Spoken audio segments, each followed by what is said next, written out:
Dans cette vidéo, je vous propose de découvrir le service cronjob.org qui va nous permettre d'exécuter des tâches que l'on aura planifiées. On va faire des requêtes vers notre serveur Symfony qui va mettre à jour automatiquement la base de données. Alors, en récupérant depuis une API des noms de bières aléatoires, on aura un petit tableau de bord où on va afficher ces bières et on va afficher en temps réel les mises à jour qu'effectue cronjob.org vers notre site. Donc si on se connecte sur la plateforme, vous verrez qu'on a un tableau de bord avec la possibilité de créer des cron jobs et en spécifiant une URL, un calendrier d'exécution, donc tous les jours, toutes les 15 minutes, ou des choses plus compliquées, comme l'expression cron. On va du coup avoir la possibilité de créer nos cron jobs. On a aussi la possibilité d'effectuer des authentifications HTTP ou d'ajouter des headers. Donc c'est très pratique et surtout c'est un service gratuit, donc c'est ça qui est génial. On va voir aussi comment mettre en place à la fin de la vidéo l'application sur le serveur, un serveur d'Hostinger donc qui sponsorise cette vidéo. Et donc en parlant d'Hostinger, il faut que je vous parle de leur offre VPS. Celle que j'utilise est la KVM2 car pour 1 € de plus on a bien le double de RAM, d'espace disque ou encore de bande passante. Donc on a des performances doublées pour un prix pas beaucoup plus cher. On va avoir donc une adresse IP dédiée et la possibilité de faire tout ce que vous voulez sur votre machine, puisqu'on a un accès root, on peut donc installer Docker ou tous les outils nécessaires pour développer correctement. On mettra du coup l'application en service sur le serveur VPS à la fin de la vidéo, et ça vous permettra de voir comment réagit le site sur Hostinger. Et si vous voulez bénéficier d'une réduction supplémentaire sur les abonnements Hostinger, vous pouvez cliquer sur le lien qui est disponible dans la description de la vidéo, ou bien rentrer le code Pantiminax au moment du paiement. On a ici le bouton, vous avez un code promotionnel. On écrit Pantiminax et vous aurez une réduction supplémentaire sur les plans d'hébergement.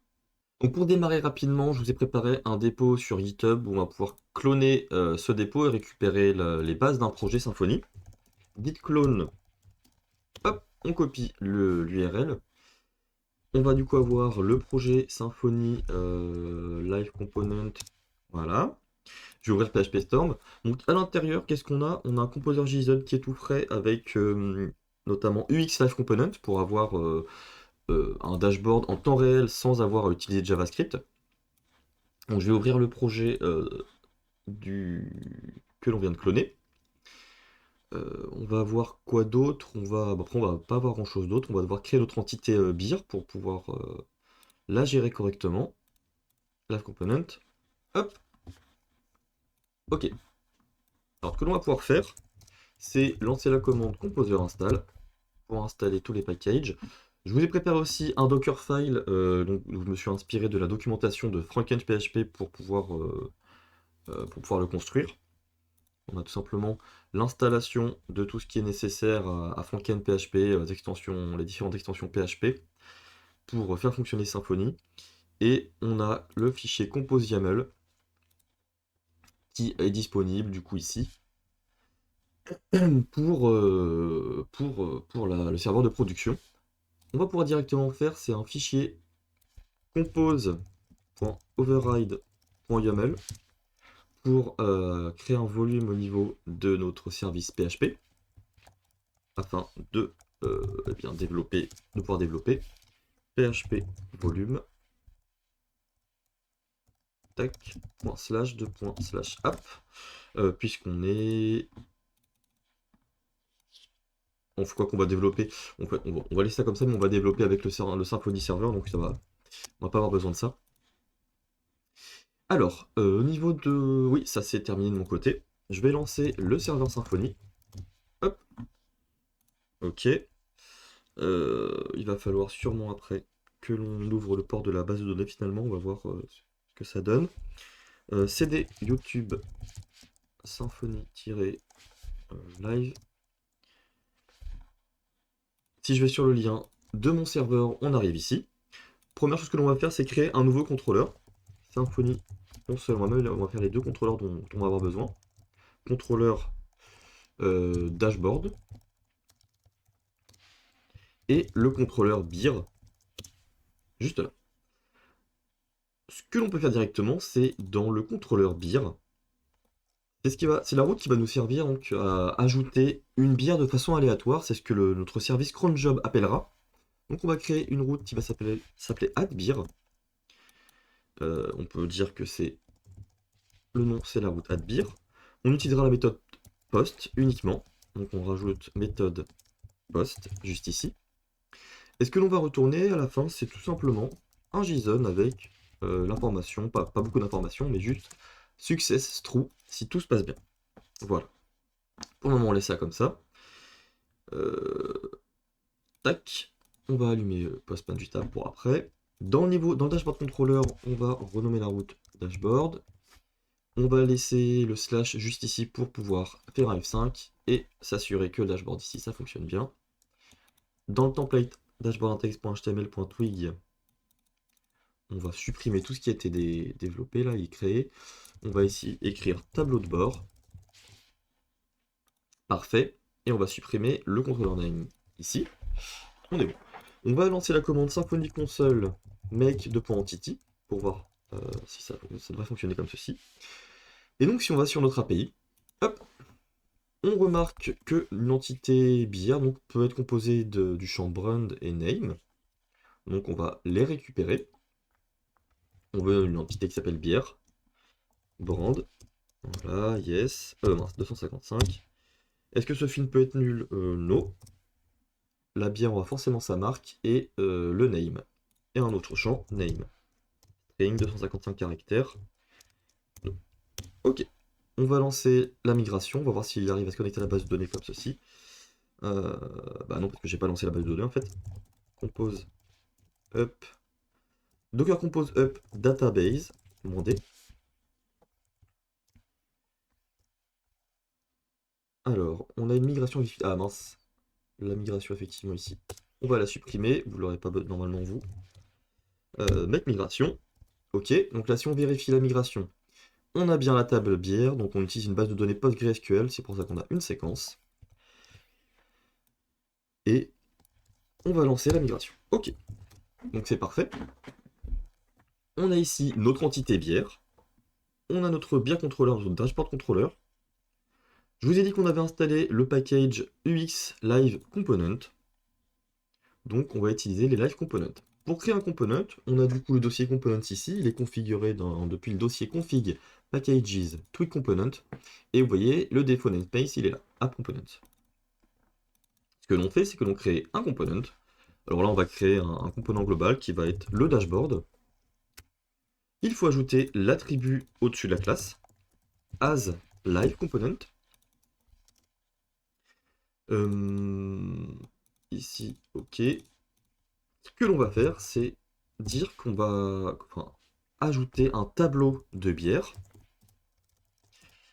array beers, voilà, qui va être une live prop, alors comme ceci, live prop. C'est une propriété qui va vivre dans le temps, qui va pouvoir être mise à jour en temps réel. Et pour que ça fonctionne bien, il faut ajouter la php-doc pour dire que c'est un tableau de bière comme ceci. Avec un arrobase var. Et il va l'importer. Il nous faut spécifier le use default action trait pour avoir donc la fonction invoke par défaut, qui est la fonction appelée à chaque re-render du composant, comme ceci. On va créer un service, beer service. Voilà. On va créer un constructeur du coup ici, et on va l'ajouter, private beer service. Là, on peut le rendre read-only par exemple. Oh, voilà, ok. Et on va faire une fonction dans notre beer service en récupérant le repository pour accéder à la base de données. Read-only beer repository. Voilà. À partir de ce service, du coup, on va développer, enfin, on va juste faire une passerelle entre le service et la base de données avec la fonction findAll, retourne this beer repository findAll, pardon, pour récupérer toutes les bières de notre table. Et au niveau du component, on va dire que lorsqu'on crée le component, this beers service, ou this beers égale this beer service findAll. Ok. Pour rendre ce component, il faut alors déjà créer un template. Le dossier par défaut des templates, ça va être dans le dossier template/components. Et le nom par défaut, ça va être le nom de la classe. Donc ici, dashboard.html.twig. On va pouvoir aller dans le fichier dashboard index.html.twig et utiliser le render component de dashboard. Si j'actualise cette page, the component renderer does not exist. Sympa. Déjà, je vais activer dans PHP Storm le plugin Symfony. Hop. Ok, voilà. On va regarder la documentation Live Component pour être sûr. Component, c'est tout simplement component. Et si je fais du coup F5, ici, could not translate hostname database. Ici, dans le point, au lieu d'utiliser database, il faut utiliser localhost. Database, c'est lorsqu'on utilisera le mode de production avec Docker pour communiquer entre les deux containers. Et donc ça fonctionne bien mieux ici. On obtient notre tableau de bord, composant de tableau de bord, alors qui est rendu mais on voit pas grand chose. Ce que l'on va faire du coup, c'est que, alors moi dans le fichier import map, j'ai ajouté Bootstrap, et vous verrez que dans le config, dans asset app.js, j'ai importé bootstrap.js et bootstrap.js pardon, c'est Stimulus, mais le fichier CSS Bootstrap. Donc on a la possibilité de créer du Bootstrap, d'utiliser Bootstrap pour avoir un design rapide. Hop, 10 class row comme ceci. Et on va faire pour chaque bière, for beer in beers, on va créer une colonne, div class col, alors col 3 par exemple. Et ici à l'intérieur, on va créer des cartes, un peu comme d'habitude, carte body, un titre et une description comme ceci. Description, bah, on a effectivement, c'est plutôt brand et name. Alors, voilà, moi j'ai déjà des choses dans ma base de données, car j'ai pas supprimé les volumes de Docker. Ce que l'on va faire au niveau ici, c'est faire un MY3 pour avoir voilà, un espacement en bas. Bon. Vous devriez ne rien avoir, mais si on va du coup dans SRC Beer Controller, on va créer au niveau du service, dans Beer Service, une fonction add random beer. Alors cette fonction va nous permettre de récupérer via l'API une bière aléatoire. Public fonction add random beer. Ok. Il va nous falloir un client, donc un HTTP client service, pour effectuer des requêtes. On peut l'appeler beer client. This, alors data égale this beer client request méthode get. Et l'URL, c'est l'URL qui est juste là. Hop. Je vais zoomer un petit peu pour vos yeux. Il s'agit du coup de randomdataapi.com/api/v2/beers. Tout pareil. Ok. Ensuite, ce que l'on va faire, c'est utiliser, c'est faire beer égale new beer. On va entourer ça de parenthèses pour pouvoir ensuite utiliser les getters, setName data de name et setBrand data de brand. Ensuite, on va utiliser le repository, beer repository. On va utiliser la fonction add beer. Et cette fonction-là, on va la créer. Alt entrée, public fonction add. On va récupérer l'entity manager, comme ceci. On persiste et on flush. Voilà. Add random beer 2.void. Au niveau du beer controller, success true, on va injecter le beer service. Alors on va l'utiliser dans le constructeur. C'est pas une question d'habitude. Beer service comme ceci. This beer service add random beer. On va aller sur Postman, et moi si je regarde du coup, ok c'est l'adresse, le port c'est 35711. Sur Postman, j'utilise du coup cette route, je l'envoie la requête, success true. Parfait. Si j'actualise, je me retrouve avec une nouvelle bière supplémentaire, vous devriez vous avoir une bière. Ensuite, pour sécuriser cette route, parce que cette route-là, c'est celle qu'on va utiliser dans cron job, lorsque l'on va créer notre cron job, il faut spécifier ici quelque chose pour sécuriser, parce que si quelqu'un découvre la route, il va pouvoir nous spammer et exécuter n'importe quelle requête. Alors, on peut, par exemple, comme je vous l'ai montré dans l'exemple, c'est utiliser ici condition request.header.get, et là on va du coup choisir, alors non, ça peut être n'importe quoi, hein, mais moi je vais mettre xauth égale cron job. Alors c'est pas très sécurisé, on pourrait fonctionner aussi avec une clé API par exemple. Bon là pour l'exemple on va utiliser un header. Et maintenant, si je réeffectue ma requête, ça ne fonctionne pas, il me dit que la route n'existe pas. Par contre, si je spécifie dans le header xauth égale cron job, alors si je mets un S, ça ne fonctionnera pas. Par contre, si je mets bien ce qui est attendu, on a bien le succès, et on a bien normalement ici une seule bière en plus. Voilà. Alors maintenant, ce que l'on va faire, c'est automatiquement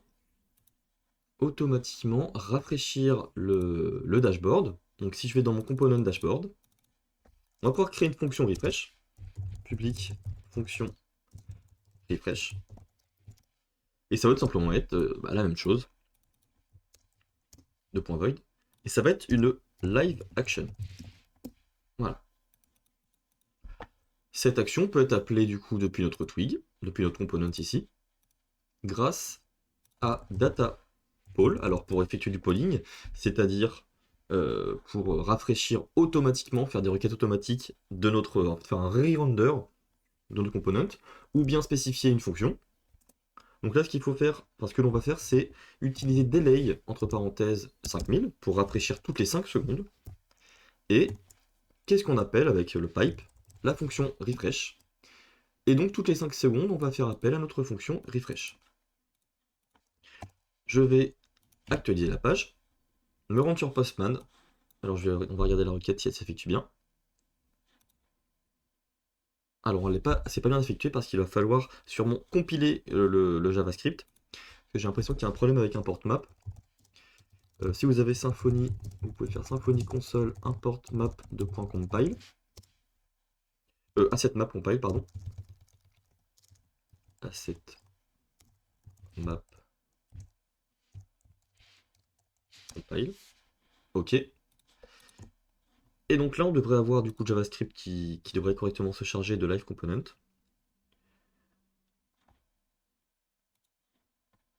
Est-ce qu'il est bien mis? Public, asset, Symfony, UXF component, ok. Ce qu'il faut aussi faire, c'est, alors my bad, c'est ajouter ici attribute. C'est une variable magique en fait qui provient de Symfony pour les live components qui permet bien de rendre le tout dynamique. Donc, si j'arrive et que j'actualise ma page, on devrait avoir ma requête qui s'effectue au bout de 5 secondes. Après, ici, elle s'est effectuée juste là. Si j'appuie sur le bouton rafraîchir alors que je viens tout juste d'ajouter, c'est donc tout simplement des attributs comme ceci. Data action, live action, pour spécifier quel genre d'action on effectue. Live action, c'est donc eh bien, ce que l'on retrouve dans ma classe ici, live action. Le nom de l'action, refresh, qui est dans l'attribut data action name. Je vais m'amuser à rajouter une bière, send ma request. Ah bah, voilà, elle affiche toute seule, j'ai cliqué sur une troisième là. Et normalement, lors du prochain refresh, ça se refresh automatiquement. Maintenant que mon application est prête, je vais la déployer sur mon serveur VPS sur Hostinger. Je me rends donc alors sur donc en SSH. Je vais lancer la commande git clone de mon projet ici. Parfait. Ce que je vais faire, c'est faire un docker compose up -d. Alors normalement, on va voir si le server name est bien lancé ou pas. Alors il faut que j'aille bien entendu dans le projet. Docker compose up -d. Donc ça va lancer la build de l'application avec le Dockerfile associé. Et une fois ça fait, comme on doit spécifier, il me semble, la variable server name, j'aurais peut-être dû la spécifier.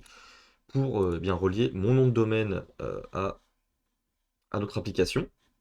Et comme ça, FrankenPHP, grâce à Let's Encrypt, va installer un certificat SSL automatiquement.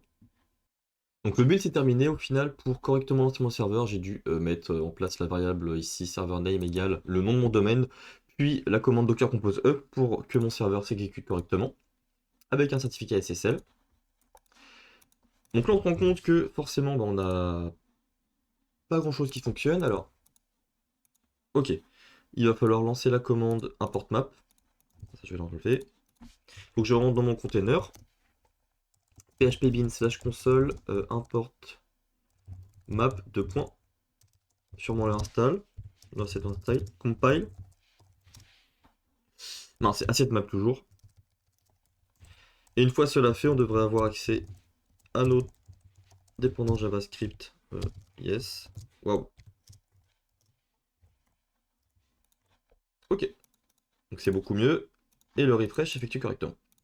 Donc maintenant, on va se rendre sur la configuration cron job.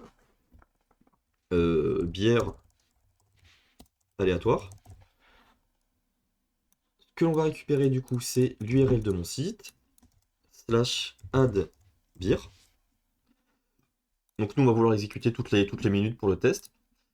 On va demander, alors on va ajouter le header x auth avec la valeur que je vous ai démontré tout à l'heure, cron job. C'est la méthode post. Et ça devrait se faire là voilà, à 20h11. On devrait voir notre base de données, enfin notre page se rafraîchir automatiquement avec les bières aléatoires. Donc l'avantage au site, c'est que ça permet de suivre de façon assez précise avec l'historique ici qu'on va voir se remplir, les différentes requêtes qui ont été exécutées sur notre serveur. Ah bah voilà, ma bière vient d'apparaître. Historique, on a ici ma requête qui s'est exécutée à 20h12 et 04 secondes. On peut voir les détails du coup, alors là c'est juste les détails du temps de requête, du temps que ça a mis. On a le statut code 200. Et j'ai ma bière qui est apparue. On peut voir sûrement si je vais, alors pas ici, mais dans les logs. Hop. Donc là j'y suis. cdvar/log. Dans mon prod, on voit que la route. Alors bah il y a la refresh qui se fait tout le temps. Mais voilà, on a la méthode beer qui a été ici ajoutée. Par le cron job. Qui a été appelé, pardon. Hop. Et donc si on va pas bientôt être 20h13, on devrait avoir une autre requête qui s'affiche. Une autre bière qui s'affiche. Et on pourra donc conclure que ça fonctionne plutôt bien. Donc l'avantage, bah voilà, la bière vient d'apparaître. Donc l'avantage c'est que ce service est gratuit et ça permet d'automatiser certaines tâches donc pour plein de use cases différents. Voilà, merci d'avoir regardé la vidéo jusque-là. Si elle vous a plu, n'hésitez pas à laisser un pouce bleu. N'hésitez pas à laisser un commentaire si vous avez quelque chose à redire là-dessus. Et je vous retrouve très bientôt pour une nouvelle vidéo. Allez, salut tout le monde!